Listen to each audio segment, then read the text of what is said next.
السلام علیکم، بسم اللہ الرحمن الرحیم۔ عزیز طلباء، کلاس 10 آج جو ہم لیکچر پڑھنے جا رہی ہیں وہ ہے سبق نظریہ پاکستان۔ ہم نے پچھلے لیکچر میں بھی نظریہ پاکستان سبق کے متعلق پڑھا تھا، آج بھی ہے۔ تو سبق کا عنوان نظریہ پاکستان ہے اور اس کے مصنف جو ہیں ڈاکٹر غلام مصطفیٰ خان ہیں۔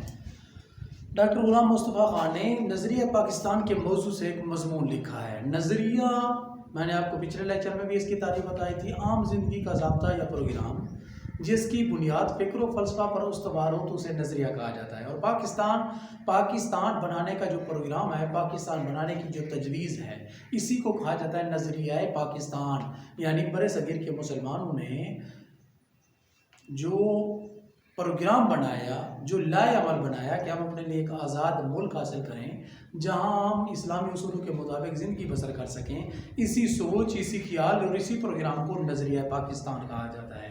تو بیٹا ہم پڑھ رہے تھے نظریہ پاکستان کے اسباب کیا ہیں، وجوہات کیا ہیں، مسلمانوں نے اپنا یہ پروگرام کیوں بنایا، مسلمان کون سی وجوہات کے باعث اپنے لیے علیحدہ ملک بنانے کی کوشش کرنے لگے، مسلمانوں نے اپنے لیے علیحدہ ملک بنانے کی کوشش کیوں کی، اس کی وجوہات اسباب کیا تھے، اس کا پس منظر ہم پڑھ رہے تھے۔ ہم نے شروع میں پڑھا تھا جلال الدین اکبر بادشاہ تھا، اس کے دور میں جو ہے نا ہندو کی عمل دخل اور ان کی زیادہ جو ہے بیجا رواداری اور ملکی سیاست میں ہندو کے عمل دخل کی وجہ سے جو ہے ملک میں کافرانہ طور طریقے رائج ہو گئے، ہندو مت غالب آنے لگی، مسلمانوں کی تہذیب ثقافت کھونے لگی۔ تو اس کو دوبارہ مقام دلانے کے لیے، اسلامی تہذیب اور ثقافت کو اجاگر کرنے کے لیے، مسلمانوں کی اخلاقی اور معاشرتی اقدار کو اجاگر کرنے کے لیے اس وقت اللہ تعالیٰ نے ایک عظیم شخصیت کو پیدا کیا۔ اس شخصیت کا شیخ احمد سرہندی کہا جاتا ہے، مجدد الفسانی کہا جاتا ہے۔ مجدد الفسانی نے جلال الدین اکبر کے بعد جہانگیر کے زمانے میں قید و بند کی سختیاں برداشت کیں، اور یہی وجہ ہے کہ جہانگیر کے بعد شاہ جہاں اور اس کا بیٹا جو ہے وہ دین کے خادم بنے، اور اس کے بعد باہمی نفاق، شاہ جہاں کے بیٹوں میں باہمی نفاق کی وجہ سے جو ہے مغلیہ سلطنت کا زوال شروع ہو گیا۔ تو آج جو ہم پڑھنے جا رہے ہیں وہ ہے ریاست میسور۔ اس کے جو سربراہ تھے، اس کے جو سرپرست تھے سلطان حیدر علی، اور اس کا بیٹا سلطان ٹیپو نے یہ کوشش کی کہ وہ انگریزوں کو، ہندوؤں کو، مراٹھوں کو شکست دے دیں، لیکن ناکام ہوئے کیونکہ غداروں نے دھوکہ دیا ان کو۔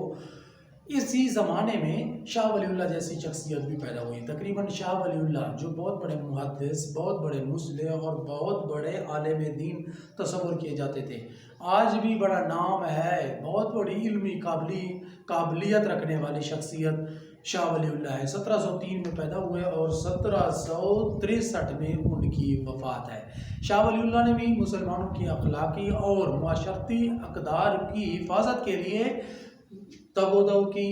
اسی سلسلے میں ان کے بیٹوں نے بھی بڑی کوشش کی کہ مسلمان اخلاقی لحاظ سے اور معاشرتی لحاظ سے ان کے جو اقدار ہیں وہ مستحکم ہوں، مضبوط ہوں، ان کو کوئی نقصان نہ پہنچایا جائے۔